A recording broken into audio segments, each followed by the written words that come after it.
മഹാനായ ബൂസൈരി ഇമാം റളിയല്ലാഹു അൻഹു നബി സല്ലല്ലാഹു അലൈഹി വസല്ലം തങ്ങളുടെ സീറ മുഴുവനും പഠിച്ചു, അതിന്റെ അടരുകൾ മുഴുവനും മനസ്സിലാക്കി.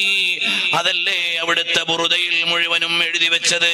സീറയുടെ ഒരു മഹാസംക്ഷിപ്തമാണ് ബുറുദയിൽ എഴുതി വെച്ചത്. എല്ലാം മനസ്സിലായപ്പോൾ ബൂസൈരി ഇമാം തങ്ങൾ ആലോചിച്ചു, നാളെ പരലോകത്ത് ചെല്ലുമ്പോ എന്റെ കയ്യിലൊന്നുമില്ല, ഇനി ഏതുവഴിയാണ് നബി സല്ലല്ലാഹു അലൈഹി വസല്ലം തങ്ങളുടെ അടുത്തേക്ക് ഒന്നെത്തുക? അവസാനം ഒരു പിടിവള്ളി കിട്ടി. ഫഇന്ന ലീ ദിമ്മതൻ മിൻഹു ബിതസ്മിയതി മുഹമ്മദൻ വഹുവ ഔഫൽ ഖൽഖി ബിദ്ദിമമി. ഒരു ചെറിയ കാര്യം, എൻ്റെ പേര് മുഹമ്മദ് എന്നാണ്, നബി സല്ലല്ലാഹു അലൈഹി വസല്ലങ്ങളുടെ പേരാണ്. ഒരു ചെറിയ കുട്ടിയെപ്പോലെ എൻ്റെ പേര് കാണുമ്പോൾ ഓ എൻ്റെ പേരുള്ള കുട്ടിയാണല്ലോ എന്ന നിലക്കെങ്ങാനോ ഒന്ന് പിടിച്ചു കിട്ടിയാൽ അത്രയും ചെറിയ കാര്യം വരെ പരിഗണിക്കുന്ന നേതാവാണ്.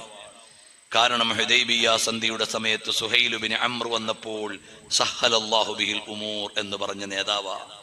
ഒരാളുടെ പേര് ശ്രദ്ധിക്കും.